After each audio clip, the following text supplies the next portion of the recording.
Here, you're all international people. Translate from the feet to About 1 meter, Ginger says. about a meter of snow Yes. in one night. Over 2 days. Over 2 days. So now I'm kind of handicapped because I can't see a screen. So I'm going to have to... Oh, I can take my own screen. So what we're proposing, as in all the best events, is that we review as we go along, make adaptations. We have fewer people here in the room than registered, quite a lot fewer than registered. But in other words, we designed the event for a much larger group. Okay, so I can now see the chat. So we designed the event for a much larger group, and our proposal for now was another one of those speed geeks. We have Derek Coburn. Actually, do you pronounce it the Scottish way, Derek? Cockburn. No, I pronounce it Cockburn. Cockburn. All right, Derek Cockburn, who will be talking about designing events for people with disabilities. We have Ginger Pack, who's also remote from the US, who's talking about some principles that have developed over the years, particularly from within the Internet's governance community, principles for remote participation. And we had a third session, which is thinking about disasters and how to deal with them. So how many people do we have online? 25. So my suggestion is, it's already, also as we're quite late, is that we postpone the most easily postponable session, which is the one involving 2 Diplo attendees. So the disaster session, my suggestion is that we only have 2 sessions now, before we close for the day, because it also would make easier the process we were going through of moving back and forth between the rooms. So now I'm going to ask you for a vote. We can do it 2 ways. So, all right, is that okay? We will put this session here on the agenda tomorrow. There is a space we can put it tomorrow. But it simplifies it to have only 2 sessions after, here we are now after break. And there are 2 ways we can do the sessions.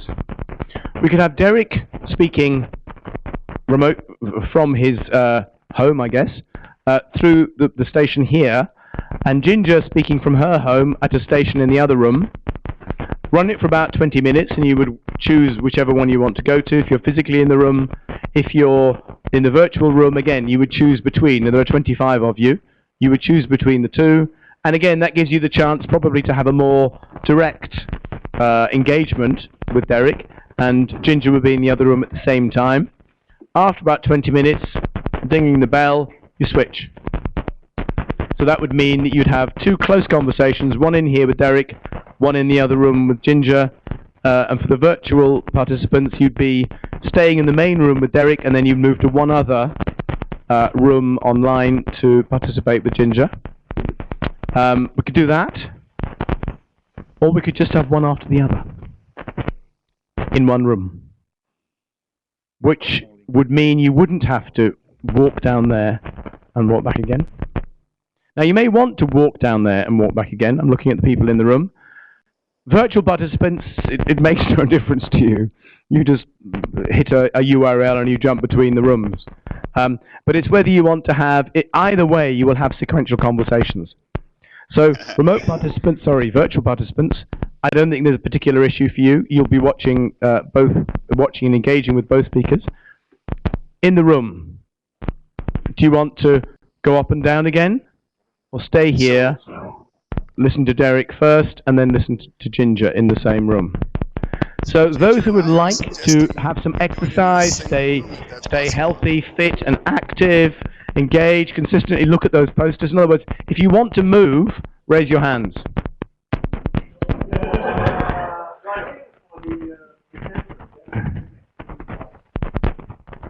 Which is the other point. The presenter doesn't have to do it twice. Yeah, Edmund is pretending it's nothing to do with people wanting to sit in one place for 40 minutes, and it's all to do for the presenters.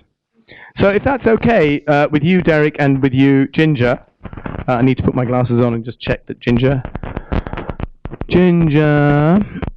is that okay with you? So what we'll do is we'll have Derek presenting, and everyone in the virtual room will stay in the main room. No, Derek, you're saying you want to do it together, but at the same time. No, no, no. What they voted for here is you do one after the other, which is fine, if that's all right. So, Ginger, I'm still waiting for a comment from you, if that works for you. Oh, she already agreed. I didn't see it. Sorry. Good. So can I suggest, yes, that you move a bit, yeah? Because if you sit, there's no reason to sit over there because the TV's over here.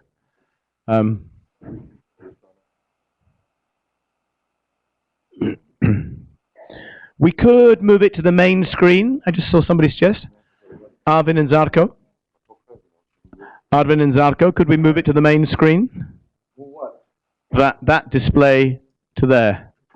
If it's too much trouble, don't worry. All right, let's not do it now. Tell you what, we'll give you a change. When we change over from Derek to Ginger, we'll switch from that screen to that screen, because then you'll have to move a little bit. All right? So Derek, we're going to allow about 20 minutes for this conversation. And as we explained lots of times over mail, quick introduction for you, and then lots of space for questions and comments in the room. Is that okay? Sure. Then Derek, over to you. Thank you very much. Really appreciate it, and I'm glad to be able to see those of you that are gathered there. I think we did lose a little bit in the back and forth. I think Ginger and I were hoping we could do it together so we could maybe bounce ideas off of each other, but it's fine. I think I'm happy to do it this way. I think it was originally planned for this way. First, I'd like to just say I am deeply apologetic that I can't be there with you in person.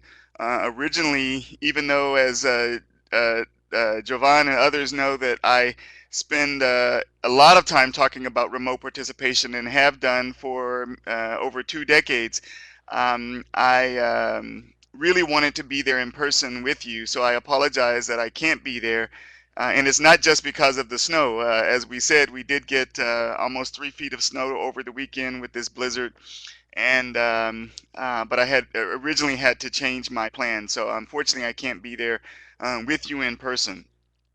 But I would like to share some of the ideas on a study that we've done recently on accessible global governance, the invisibility of persons with disabilities. We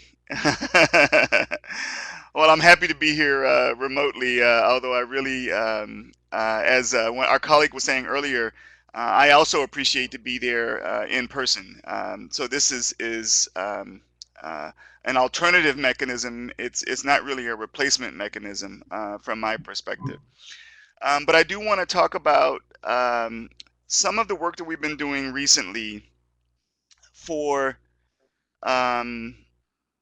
looking at accessibility for persons with disabilities in global governance processes. And as I said, this goes back to work that we were doing as early as 1998, thinking about globally distributed collaboration with and for persons with disabilities. In 1998, I started teaching a course between 6 universities, 3 in South Africa and 3 in the United States, on globalization and the information society, information, communication, and development.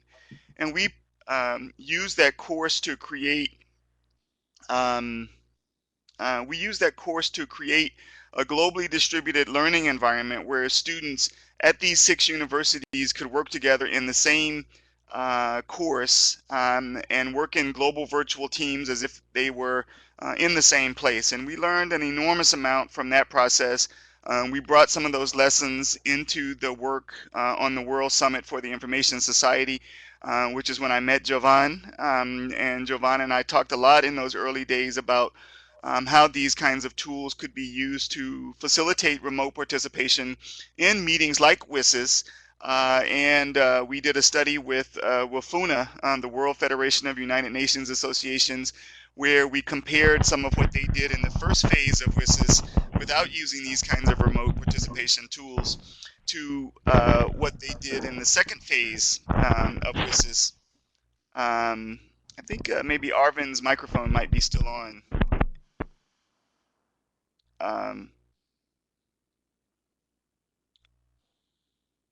Okay, I think, anyway, I'm not hearing the feedback now. A little bit feedback. Anyway, so we designed this in the second phase of WSIS so that they would use these kinds of collaboration tools, and it really started to show some of the potential for remote participation, and those processes have started to make their way into the Internet Governance Forum and into other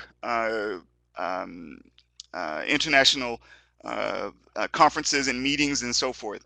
But the problem is that many of these approaches don't take into consideration sufficiently the needs of persons with disabilities. And this study has really highlighted some of those elements. I'll use about another 15 minutes or so to walk us through some of the key findings of this study and the structure of this study, and then open it up for questions. I just wanted to give you that background. So I'll say just a little bit about the background to the study, an overview of kind of how we've conducted the study and some of the key findings and recommendations, and then hopefully that will lead us to some good discussions. So we really start by going back to thinking about multi-stakeholder participation. So if you go back to the UN Charter that starts off with "We the Peoples," there's a real question of how our citizens, how are individuals, ordinary participants around the world able to engage in these kinds of global discussions and engage in the processes that are critical to global governance. So if you go back throughout the history of the UN, there have been a number of attempts to find ways to get more citizens involved in the process. And if you go back to the Earth Summit, you had the evolution of the major groups and other stakeholders where women and children and various 9 major groups have been enabled unique ways to participate in the UN system. If we go to the WSIS conference and the resolution to create the World Summit on the Information Society, it was explicitly multi-stakeholder. And all the way up to the most recent Sustainable Development Goals, which have an attempt to involve what's called the major groups and other stakeholders. So there's been a real interest in trying to understand how do we enable persons who are ordinary citizens to participate in these processes. As I said, many of these conferences use the major groups framework, which includes women, children, youth, farmers, all of these different specialized groupings to be able to participate. But they don't take into consideration persons with disabilities. So this major groups framework has not included the more than 1 billion people in the world that live with some form of disability. So the major groups framework leaves out persons with disabilities as it attempts to create opportunities for persons with disabilities, non-state actors to participate.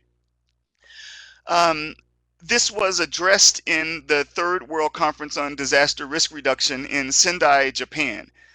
This was an amazing conference that enabled persons with disabilities to participate in the conference almost as a 10th major group. And the high-level political forum, which is going to monitor the development of the Sustainable Development Goals, has adopted and learned lessons from this approach around how to include persons with disabilities. Just a few important points about why this is so important. So the UN Convention on the Rights of Persons with Disabilities was adopted in December 2006.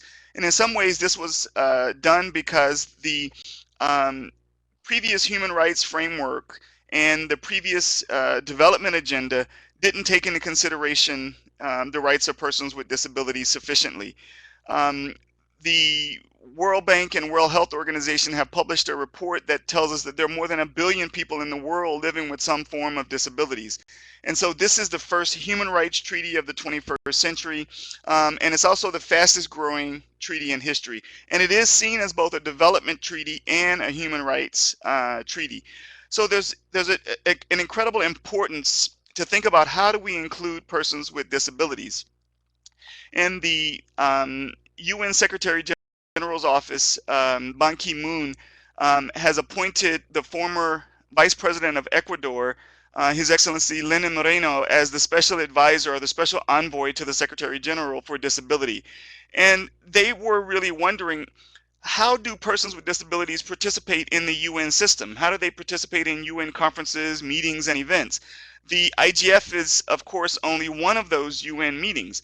Another meeting that we focused on a lot is the Conference of State Parties, which happens every year, where the countries that have ratified the convention all get together in New York for 2 days to look at the best practices and the progress with implementing the convention. So you have conferences like the COSP where you have a tremendous focus on enabling persons with disabilities to participate, both in the physical conference and in some of the remote participation activities. But the bigger problem is what happens across all of the UN conferences.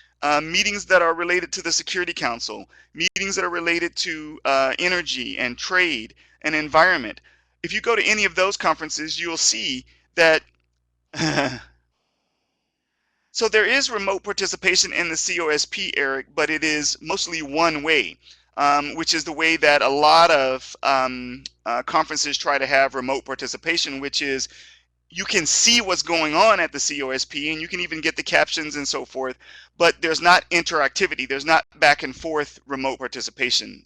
So that's a huge difference, Eric, and so it's probably shouldn't, from many of our perspectives, shouldn't be called remote participation, but they do enable remote participants to follow what happens at the Conference of State Parties. So anyway, that's some of the background to the work that we've tried to do. And for us, it's not just about participation, but about effective participation. So for us, it's not just about can you get persons with disabilities to come to the physical meeting or even to participate in the online activities, but what is required for effective participation.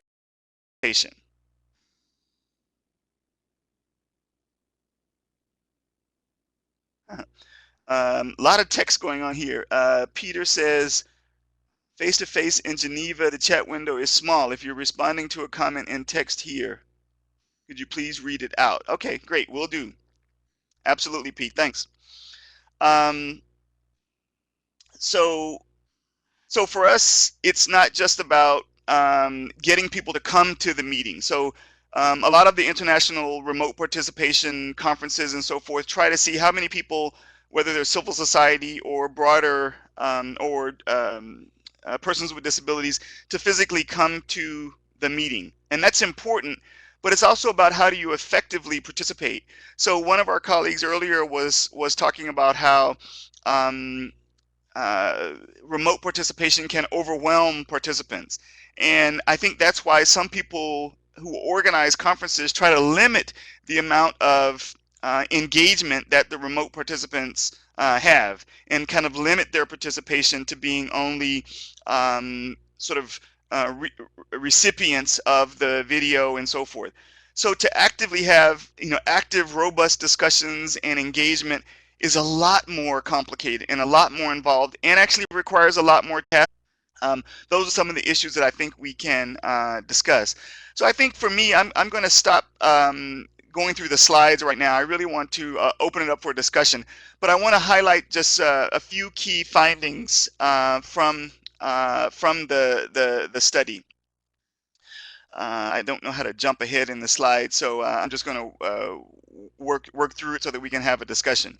So the face-to-face meetings have to be, there needs to be more attention paid to the face-to-face meetings to enable persons with disabilities. And I think it's important for us, the work that we do in the Institute on Disability and Public Policy focuses on 3 disability communities, but there are even more. So we focus on people who are deaf and hard of hearing, blind and visually impaired, and mobility impaired. And everything that we do, both for face-to-face meetings and remote participation, has to include all 3 of those communities.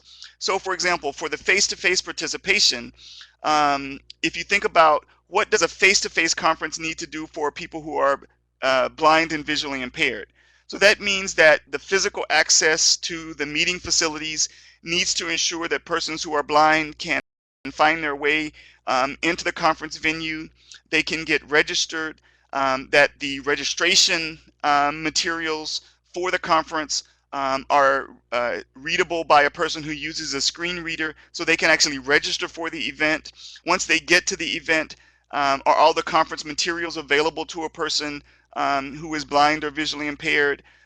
In most cases, some material should be made available in Braille, but all of the electronic material should be um, developed in a way that is readable to a person with a screen reader. You might want to have assistants to be able to guide and negotiate persons who are blind physically to the different conference rooms and the breakout sessions. So those are some of the techniques for persons who are blind and visually impaired. But even if you do that, that's not saying that you're doing it for all persons who are disabled, because that doesn't take into consideration the needs of a person who's deaf and hard of hearing. For a person who's deaf and hard of hearing, you have to make sure that there is sign language interpretation, that there is closed captioning. And one of the challenges with sign language interpretation is what kind of sign language interpretation. Some people think that there's only one sign language, and there's not. There are hundreds and hundreds of sign languages that could be made available. American Sign Language tends to be the default for some people, but for some in the deaf community, they would prefer to see International Sign Language. So it's a very challenging approach to say, how do we provide sign language interpretation? And providing closed captioning sometimes is seen as an option, but it's not sufficient for some people just to provide closed captioning, because sign language is actually interpretation. It's interpreting what the speaker is saying. So you get the same kind of emotion, or you get an interpretation of the emotion and the energy from sign language interpretation that you actually don't get from closed captioning. But again, just focusing on closed captioning doesn't make your meeting accessible, because then you have to think about people who are mobility impaired. So if you have a meeting physically, how are people that are mobility impaired, that are wheelchair users, for example, access the meeting space? Can they access the room? So if they're sitting there with you in the room, do you have space for people who are wheelchair users to be able to sit next to Jovan, for example, or to sit there and watch the presentation? So that's just for participation in the face-to-face environment. All of these considerations have to be translated into the remote participation environment as well. And if we don't do this, we're excluding the more than 1 billion persons with disabilities from being able to participate. And so it shouldn't be an afterthought. It shouldn't be something that we sort of add on later, but how do we ensure that there's active participation in this process? And then just one last point, Peter, is that that's just enough to be able to get us into the room, to be able to get us so that we can participate and hear and engage in what's going on. But that's still not effective participation. There's so much more that has to be done in terms of training and ways to enable persons with disabilities to be able to participate, not just to physically be there or to electronically be there, but how do we train and ensure that they have the skills to be able to follow the content and participate and so forth. So I'm going to leave it there and look forward to the time we have left for Q&A. So thank you very much, and I appreciate your time.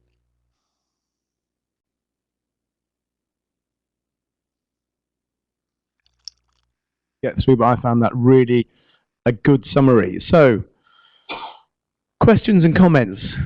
I don't know whether anyone in the room has done work in similar areas. I'm looking at the people in the room. I'm looking into the camera, the people in the virtual room.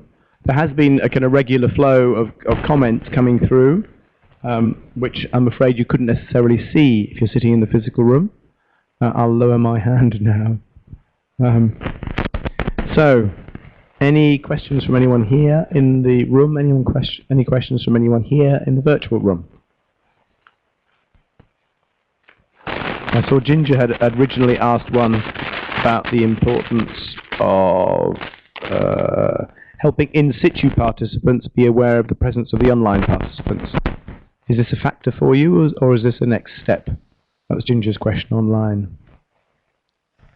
For me, that's a critical area. So when we started this, all of these remote participation initiatives, there was always this privileging of the people who were in the room. And initially, as I said, there was a lot of focus on just making sure that people who weren't there could hear sort of the main event or what was going on in the room. But over time, that has changed, and particularly because initially, many of these were um, sort of add-on efforts.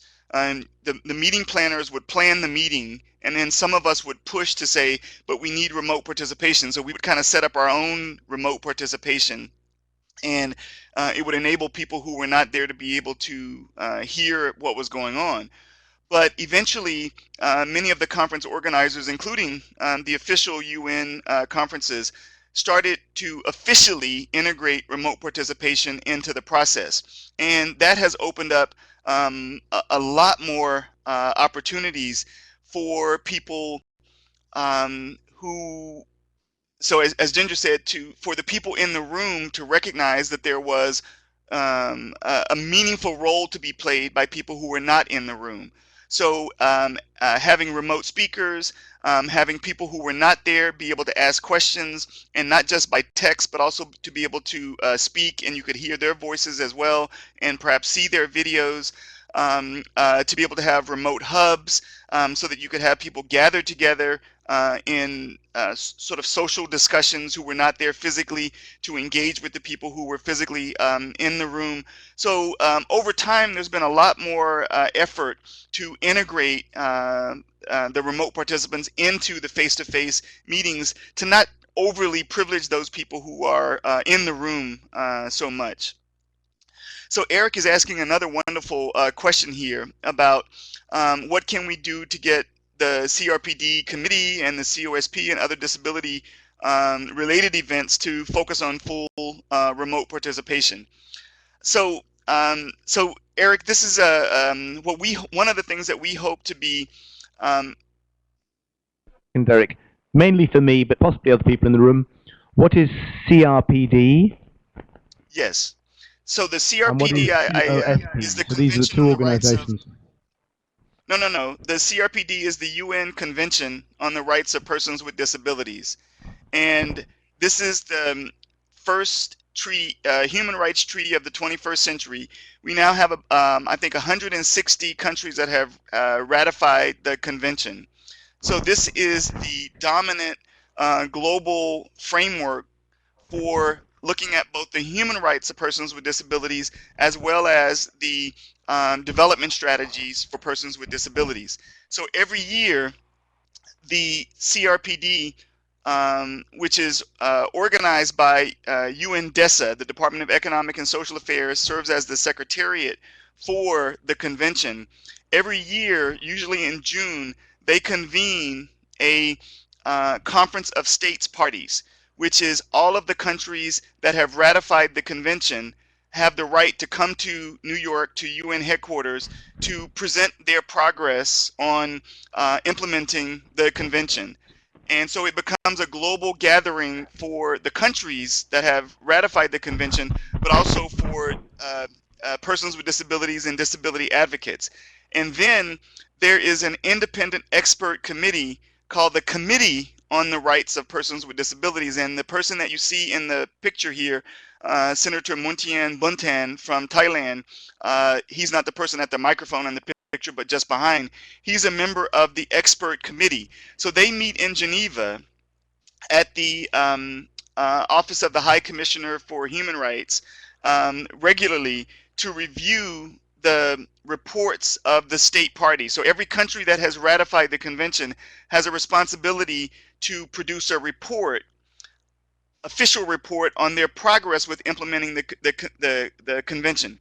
And so what Eric is talking about is these critical meetings have made some progress on enabling remote participation, but it's been mostly on broadcasting what's happening in New York and Geneva. So for example, when the committee meets to review the annual reports, they have video of the sign language interpreter from the room and the committee that's interrogating the country that's presenting, and they have audio of that process, but there's no participation in the process other than broadcasting and one way receiving those reports. The same thing in New York for the conference of state parties. So to answer your question, Eric, is one of the things that we hope that this study does, and we've been working fairly closely with UNDESA, is to stimulate their understanding that there needs to be more fully enabled remote participation. And I disagree a little bit with one of the earlier speakers. We did a study looking, well, there's a lot that I could say. I see I think my time is up.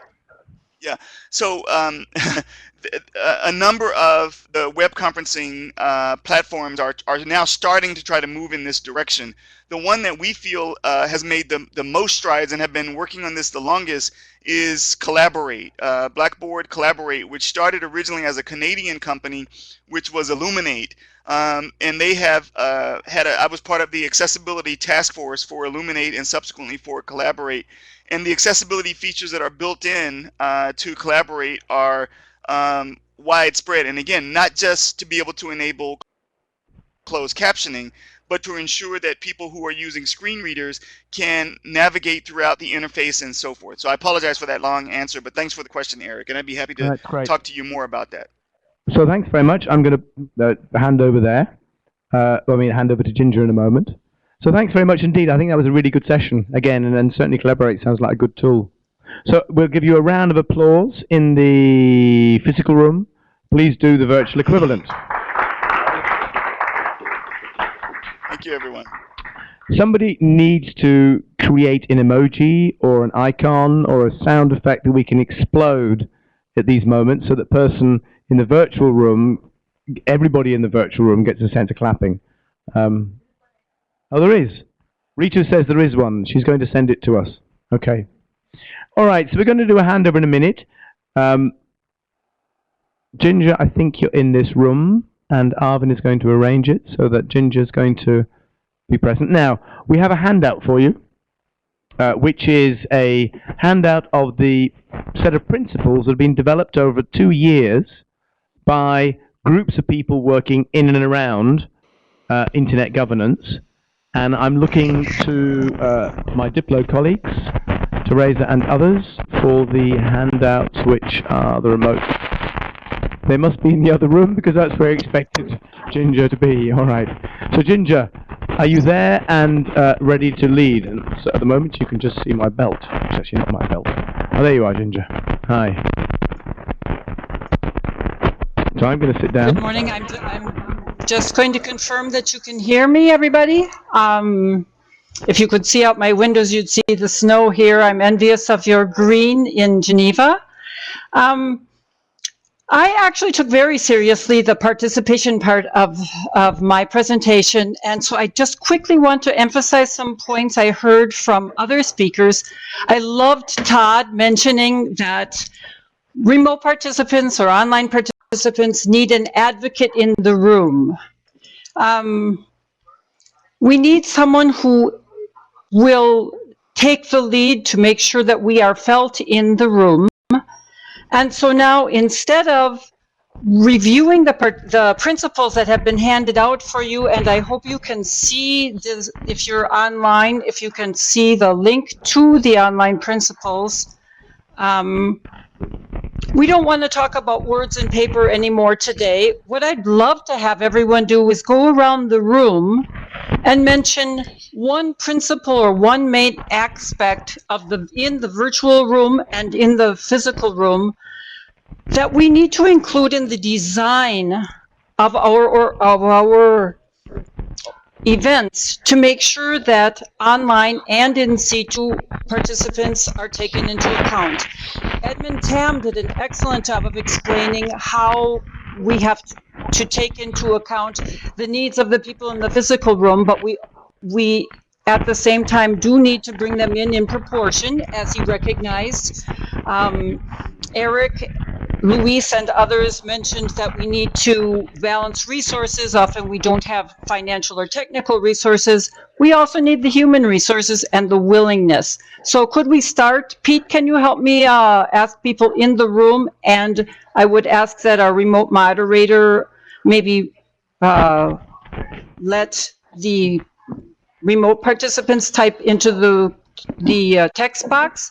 and show what are the most important principles to you. What's one most important thing that we need to keep in mind?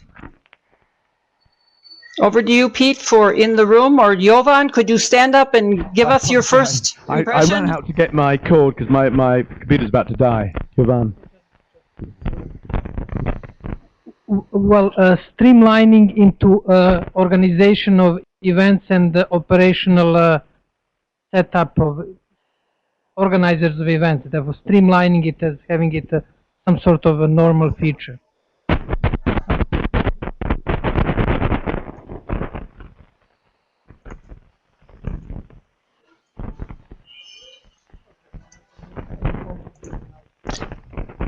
Maybe Edmund would tell us that remote participants need to recognize the needs of people in the room. What are remote participants saying? Let's hear it.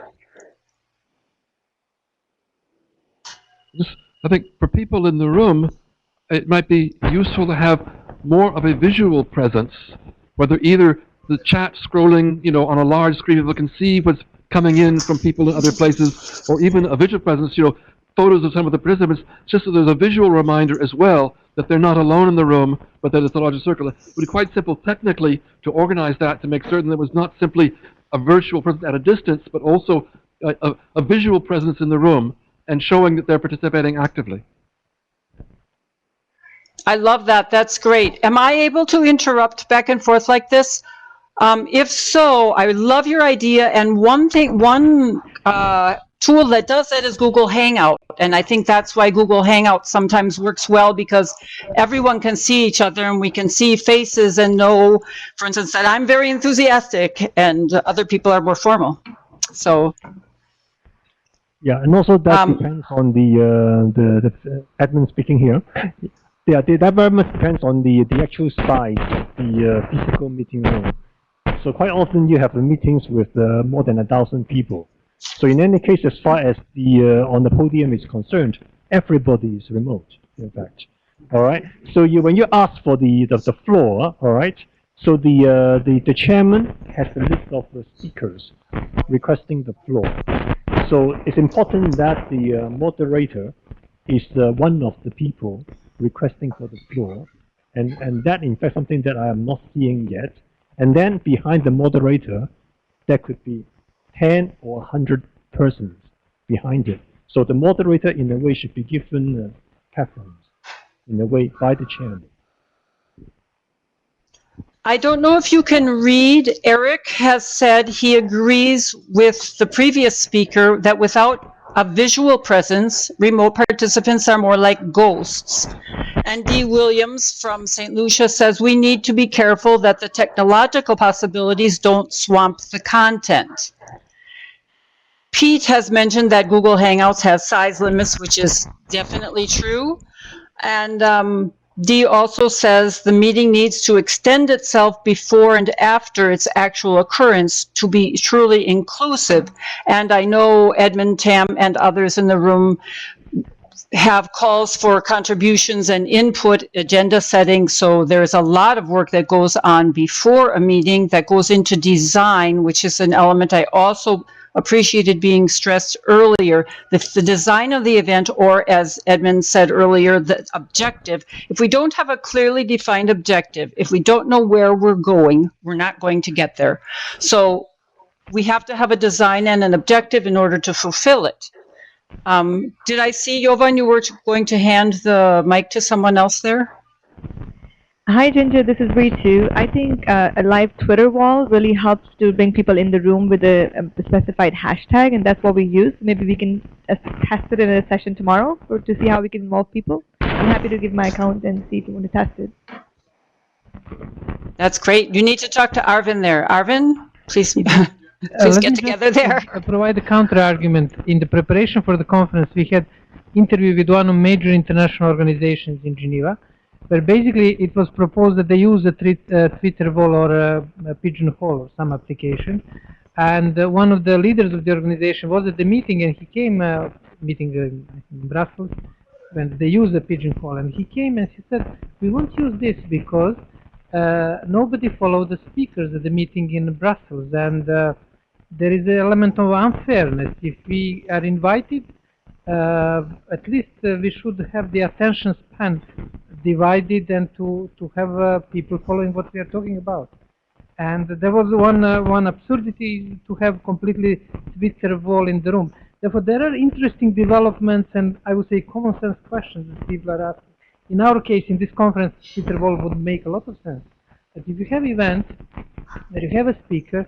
Excuse me, Jovan. Jovan, may I interrupt you? Jovan, could you try to orient yourself to include the camera and to include the online participants? We're seeing your back. Sure. Oh, I'm sorry. No, the point. You have a beautiful head, but the back of it's, you know. My hairstyle is very remote participation friendly. Okay, Ginger. The question is that for our conference, it makes a lot of sense to have a Twitter wall, but there are common sense questions asked by conference organizers.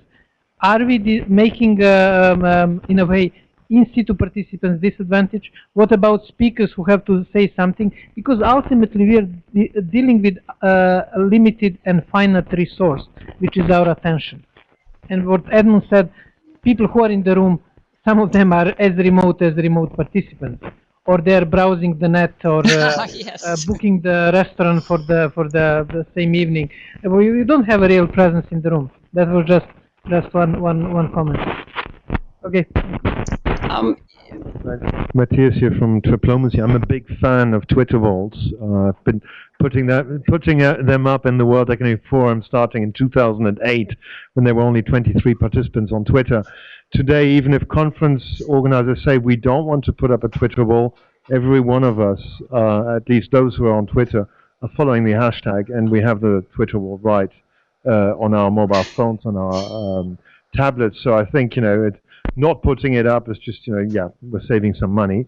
I would definitely not put up a Twitter wall behind the panel, because then the speakers cannot directly interact. But there is a discussion going on, a digital discussion, a virtual discussion about open events. Right now there is a discussion going on right on the platform. Unfortunately we can't read the text, we can see it, it's all grey.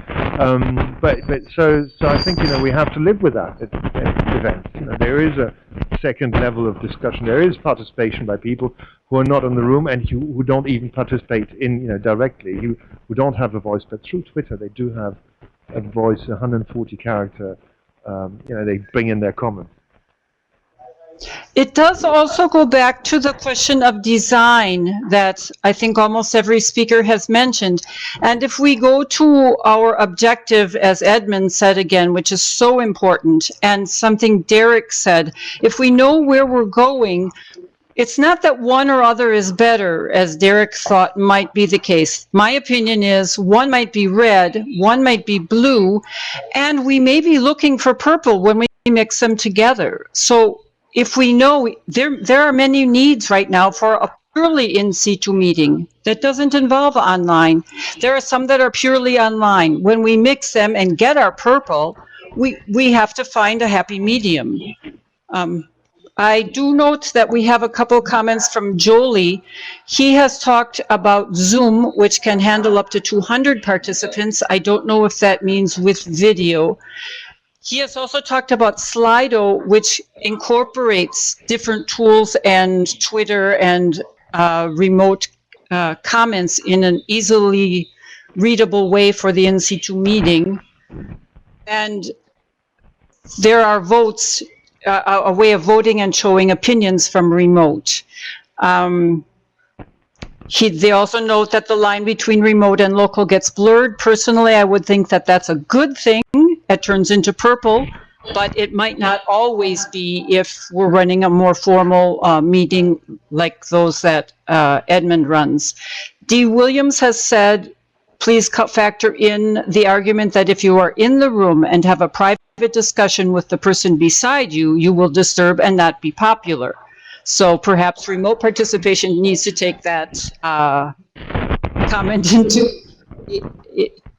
in mind as well, if we are disturbing in the same way someone talking in the room in the background affects. Jolie has also confirmed that the tool does offer 200 video feeds with Zoom. And now I go back to the room. If, with your permission, if we have time, just a study we did about 36 events. So we collected data for our 36 events in the last 18 months. And what we found based on several surveys, we did, out of 75, half we did with Twitter wall, half we didn't. What we found was when we have a Twitter wall, we're encouraging the remote participants to directly communicate with people in the room. And what we found, one of the very important things we found was what people said in the room was, my attention is going to wane anyway, but if there's a Twitter wall, instead of me going to my email or to something personal, I'm actually still engaging with the topic on the Twitter wall. So that's a good one. collectively, I'm still more engaged versus when I'm just doing something in the background and doing work, because after a while, people do get disengaged. So thank you for letting me share.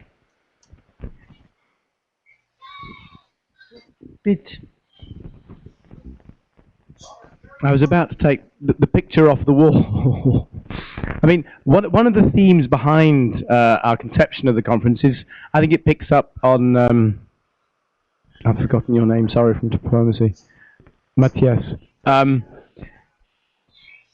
actually a multiplicity of presences. So people in the room, even with a Twitter wall, and like you say, they've been around for a while, are also on their tablets or on their mobiles. And what we tried to encapsulate in that diagram you saw at the beginning, and one of the reasons we left it up at the beginning rather than the Twitter wall, precisely this notion that there's a central group, and these are the questions we want to address tomorrow. There is a central group, and there are some things you can only do face-to-face. I mean, even outside of, let's just stay in meetings for the moment. You know, there is a particular kind of chemistry that happens when you meet somebody face-to-face. It's undeniable. It's much easier face-to-face than it is for a crowd that's distributed in different parts of the world and attending virtually to have the quick conversation in the corridor on the way to the coffee. You can have private conversations, but it's kind of harder to set up. So one of the things we want to encourage people to do is this reflection process. What is it, those people in the room, that you're feeling, you're sensing, you're engaging, that you can't do when you're attending remotely? And then when you join the virtual world with your own personal Twitter feed or via the text chat, what do you miss from what's in the room? And the other thing we were pointing out is that there are, in that multiplicity of presences, there are at least two dimensions. There's the kind of organized, and we're trying to simulate the organized, where you have remote hubs, for example, in the internet governance processes, or you have organizations with different branches in different parts of the world, where you'll have hubs and you have 5 or 6 groups of people talking together. I mean, that's the kind of event that Rita organizes. Then you have ad hoc, the outer circle, and people tune in, tune out at various times. And you might stay engaged a bit, but actually you tend to tune in with sort of, I don't know, 10% of your attention, and you burst in and burst out. And the real challenge is how, as event organizers, and that's even without the dimension of people with disabilities. So how, as an event organizer and as an event manager, do you engage with those multiple presences in a way that actually enables people to sense make? And there's, I'm not going to say anything more because I think that's the conversation we want to have tomorrow, very much. Ginger, over to you. Can you see me raising my hand? Yes, here I am. And that's an advantage of being physically and visibly. I can stand up and jump around until you see me and pay attention to me. And I note that even though I am very aware of the chat, there is a very important comment that I missed earlier from Eric, who says, as autistic people, what we need is not a Twitter wall, but full remote participation and someone in the room at UN conferences who will read out a full 3-minute statement for us orally. Thank you very much, Eric. That is important, and I do note that that is already done in some meetings. Perhaps we need to formalize that and offer that possibility more concretely so that people are aware of the possibility. I think that part of this whole thing is, again, what do we want? Do we want purple? Do we want red? Do we want blue? And I would like to propose to you then, if we have those possibilities, what about having an all purple event, all online event, and taking advantage of the fact that no one then would be privileged. Do you think that's possible, for instance, Edmund, or is that Matthias? I'm not sure. What if we had all remote? You already find some of that equality in some of the meetings where you use all Adobe Connect and all speaker lists are carried through Adobe Connect, and that does give some equality to speakers. But what would the ITU do with an all remote meeting? You touch on the very sensitive subject, Ginger. Oh. Yeah, for non-policy making events, it can indeed be all remote. But when it comes to policy making, then let's say you need the consensus of the 193 member states of the ITU, for example. So when everybody is in the room, if there's a glitch with the audio equipment, for example, somebody can raise a point of order and stop the meeting until it is fixed. Or if one of the interpretation channels cannot be heard, you can also stop the meeting. So in the case of remote participation, there are so many elements that are beyond your control. So you won't know whether it was a real glitch with the internet, or country A doesn't like the statements of country B. Oh my. Or to buy some time. Okay. Switch off your phone or whatever. What can you do? So until now, that's why the ITU meetings so far for remote participation, everybody recognizes its importance and convenience to continue with the pilot, and not officially adopting that as an event that can be 100% remote participant having the same status as on-site participant. Do any other people remain the beta version for quite some time, huh? One comment. Amy says Could I make one quick finish? comment? So any final comments from Ginger? Derek, you have any to raise final your comments hand. from Derek? Any final comments? But we want to finish at Yes. 5:30. Yes. Derek, then Ginger. Yes. Yeah, just a quick comment. This has been a fascinating discussion, and I'm really happy that it was organized. I just wanted to make one comment. I think it was Eric's comment. Well, two things. So one is Ginger has highlighted the importance of design several times, and I think that's really where we are right now. Is how it's not either or. It's not do you have a Twitter wall or not. It's you have to figure out how do you design a meeting that has all of these elements that can support different kinds of people with different needs. So it's not either or. I think it's really important to recognize that, and we need more experiments and more studies that are really looking at how do you best do this. But there's another point that I wanted to raise, and again, I think it was from Eric's comment, is we have to understand how these processes work. So when we think about the statements that are read during a UN meeting, this is not about whether or not you're there or not. It's how do you understand what it takes to be able to get a statement accepted, and how do you write the statement in a way that can be most influential. This is what I mean when I talk about effective participation. So it's really kind of a combination of all of these different elements. This has been a fascinating discussion, so thank you. Thank you very much, Derek. Last words, Ginger. Along with that, my preference is to say I want remote participation, not remote observation. But I would note that we're talking about a wide range of meetings here. An ITU meeting with all the formalities necessary for that kind of meeting is very different than this meeting, where we're learning and we're talking and we're discussing more informally. I will close very quickly by reading Julie's last comment. He videoed a demo yesterday of a new tool that gives out a URL where all participants can submit a video using their phone or webcam that is appended to a wall.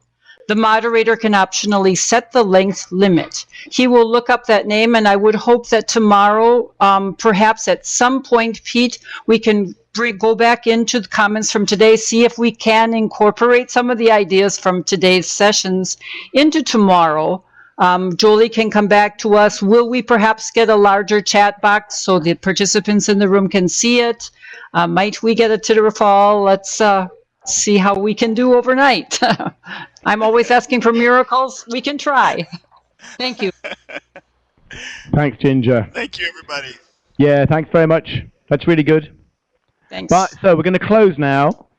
We open at 9 o'clock tomorrow morning CET. So participants in the virtual room, 19 of you left. Thank you very much for staying with us, and we'll see you tomorrow morning at 0900 Central European time. And thank you very much for your stamina, those of you who are here in the room. It's been a long and it's been a rich day. We've got a rich a day tomorrow, starting even earlier than today. So we'll Sorry, Steve. morning. Pete, I have to interrupt you. I'm very sorry. It's my see, people on remote can interrupt too. Yes, Talking about stamina and talking about getting up early, I started at 3 o'clock this morning for this meeting. It's almost 10:30 in the morning. So stamina is a part of the life of a remote participant. It goes both ways. It is voluntary, Ginger. On that note, thank you very much. And good night, and good night. Good night. Take care, everybody.